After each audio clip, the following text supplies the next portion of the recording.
wabarakatuh. Perkenalkan, nama saya Sulfa Rizkia, NIM A22018070. Di sini saya akan mempraktekkan video micro teaching tanpa partisipan atau tanpa siswa dengan materi kelas 11, yaitu kasus pelanggaran hak asasi manusia. Assalamualaikum warahmatullahi wabarakatuh. Bagaimana kabarnya hari ini anak-anak? Sehat semua? Alhamdulillah. Oke, sebelum Ibu mulai pelajaran, alangkah lebih baiknya kita berdoa terlebih dahulu ya. Silahkan ketua kelasnya dipimpin terlebih dahulu. Alhamdulillah. Ibu absen dulu ya anak-anak. Apakah hadir semua di sini? Apa ada yang tidak masuk? Hadir semua ya 30 anak. Baik, alhamdulillah. Semoga kita semua selalu dalam lindungan Allah, dalam keadaan sehat walafiat. Sebelum memulai pelajaran, Ibu ada video motivasi nih, biar kalian semua semangat untuk belajar di pagi hari ini. Silahkan ditonton terlebih dahulu ya anak-anak.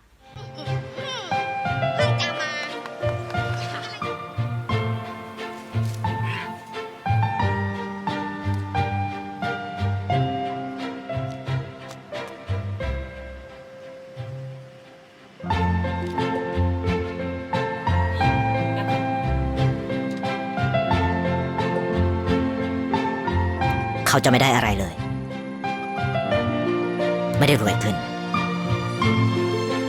ไม่ได้ออกทีวี ไม่มีใครรู้จัก ไม่ได้มีชื่อเสียงที่มากขึ้น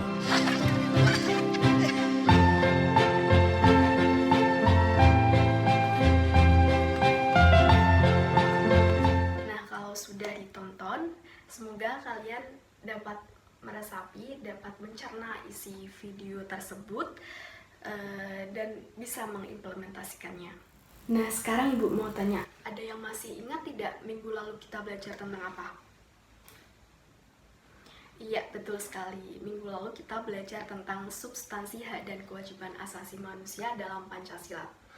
Nah, di dalam materi tersebut, nilai-nilai Pancasila itu dapat dikategorikan menjadi 3. Ada yang masih ingat apa saja ketiga kategori tersebut?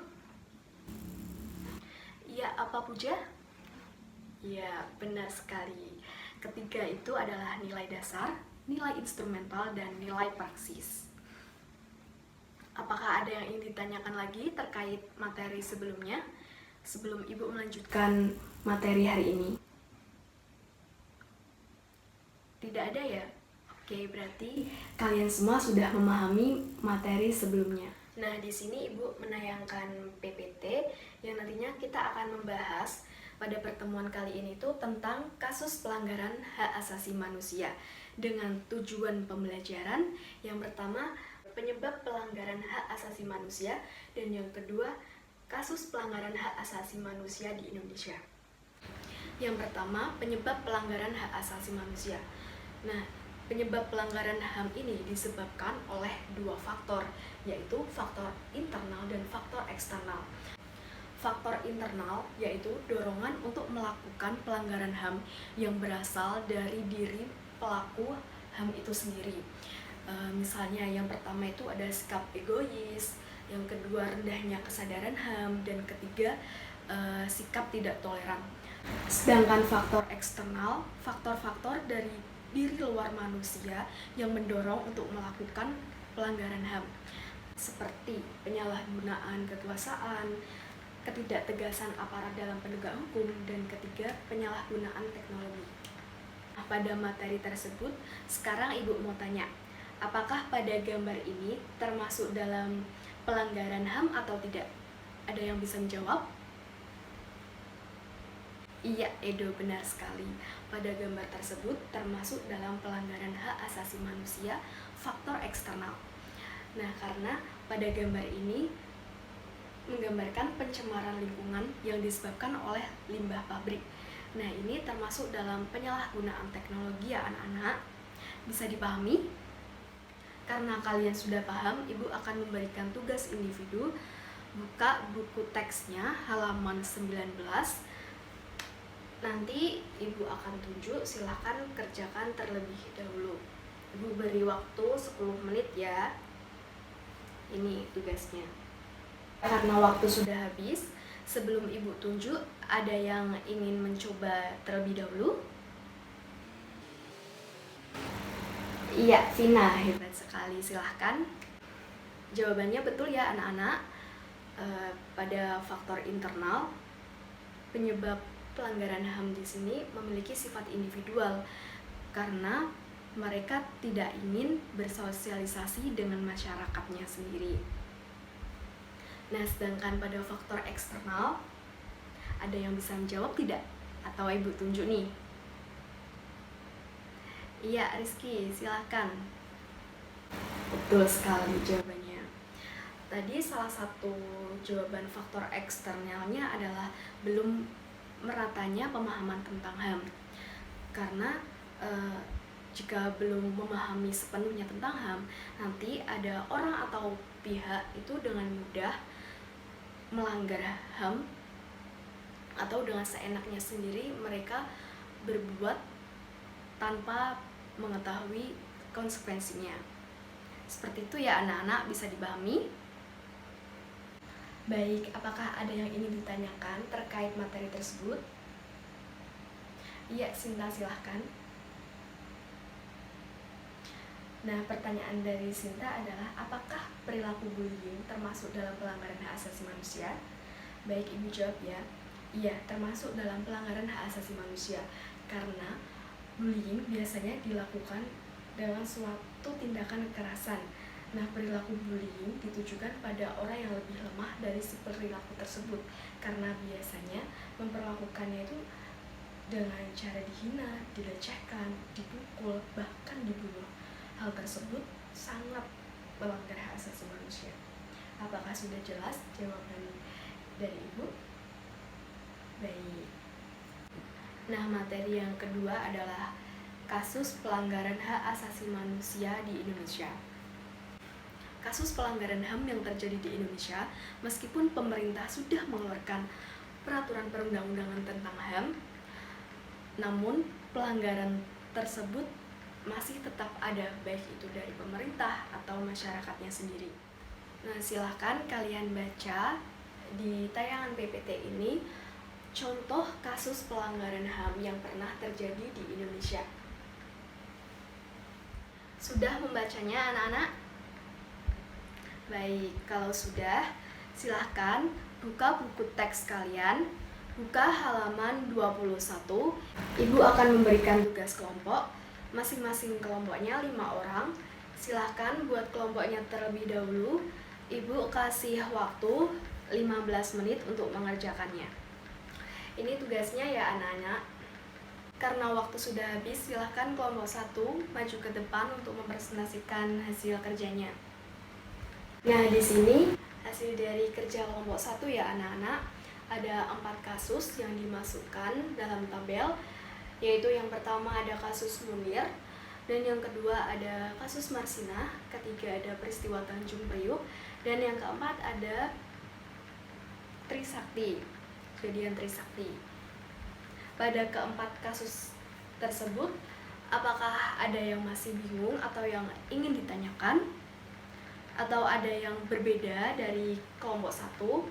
Silahkan bisa dipresentasikan maju ke depan. Oke, baik. Karena hasil sebagian dari kelompok hampir sama dengan kelompok 1, Ibu akan menjelaskan sedikit terkait kasus yang dipresentasikan kelompok 1 tadi, di mana ada 4 kasus, yaitu yang pertama ada kasus Munir. Hak yang dilanggar itu adalah hak untuk hidup, penyebabnya diracuni, dan penyelesaiannya itu tersangkanya dipenjara selama 20 tahun. Dan yang kedua ada kasus Marsinah. Hak yang dilanggar adalah hak untuk hidup dan menyatakan pendapat, penyebabnya karena aktivis wanita melakukan demonstrasi buruh dengan penyelesaiannya hingga kini belum teratasi. Yang ketiga adalah peristiwa Tanjung Priuk, di mana hak yang dilanggar adalah hak untuk hidup. Salah satu penyebabnya yaitu pembakaran motor anggota Koramil oleh anggota yang tidak dikenal, sehingga anggota Koramils tersebut tidak terima. Nah, penyelesaiannya ini seharusnya kedua belah pihak menahan emosinya agar tidak terjadi hal-hal yang diinginkan. Nah, yang terakhir ada tragedi Trisakti. Hak yang dilanggar adalah hak untuk menyatakan pendapat, di mana penyebabnya adalah aksi mahasiswa yang melakukan demonstrasi di gedung DPR dan MPR. Penyelesaiannya hingga saat ini masyarakat dan keluarganya itu masih berjuang agar tidak terjadi hal-hal yang diinginkan kepada mahasiswa. Apakah ada yang ingin ditanyakan terkait kasus-kasus yang pernah terjadi di Indonesia? Baik, kalau tidak, alhamdulillah kalian sudah paham semuanya ya anak-anak. Karena materi sudah dibahas semua, Ibu akan menyimpulkan materi pertemuan pada hari ini, yaitu tadi kita belajar tentang penyebab pelanggaran HAM. Nah, penyebab pelanggaran HAM ini disebabkan karena dua faktor. Apa saja coba? Iya, benar sekali, faktor internal dan faktor eksternal. Faktor internal yaitu dorongan untuk melakukan pelanggaran HAM yang dilakukan oleh pelaku pelanggar HAM itu sendiri. Sedangkan faktor eksternal itu dari diri luar manusia yang melakukan pelanggaran HAM. Seperti itu ya anak-anak. Terus materi yang kedua ini adalah kasus pelanggaran hak asasi manusia di Indonesia. Meskipun di Indonesia ini sudah ada peraturan undang-undang tentang HAM, namun pelanggaran HAM itu kerap kali terjadi, entah itu dari pemerintah ataupun dari masyarakatnya sendiri. Nah, seperti contohnya tadi, yaitu kasus Munir, hak yang dilanggar adalah hak untuk hidup, penyebabnya adalah diracuni, dan tersangkanya itu dipenjara selama 20 tahun. Itu adalah salah satu contoh kasus HAM yang pernah terjadi di Indonesia. Bisa dipahami anak-anak? Oke, karena kalian sudah memahami materi yang Ibu ajarkan, Ibu akan memberikan PR atau pekerjaan rumah. Silahkan buka buku teksnya halaman 22. Di sini ada tabel, silahkan diisi secara individu dan besok langsung dikumpulkan ya anak-anak. Sebelum Ibu menutup pertemuan pada hari ini, jangan lupa untuk mempelajari materi selanjutnya tentang upaya penegakan hak asasi manusia ya anak-anak. Untuk menutup pertemuan kali ini, baca doa terlebih dahulu. Berdoa mulai. Selesai. Wassalamualaikum warahmatullahi wabarakatuh.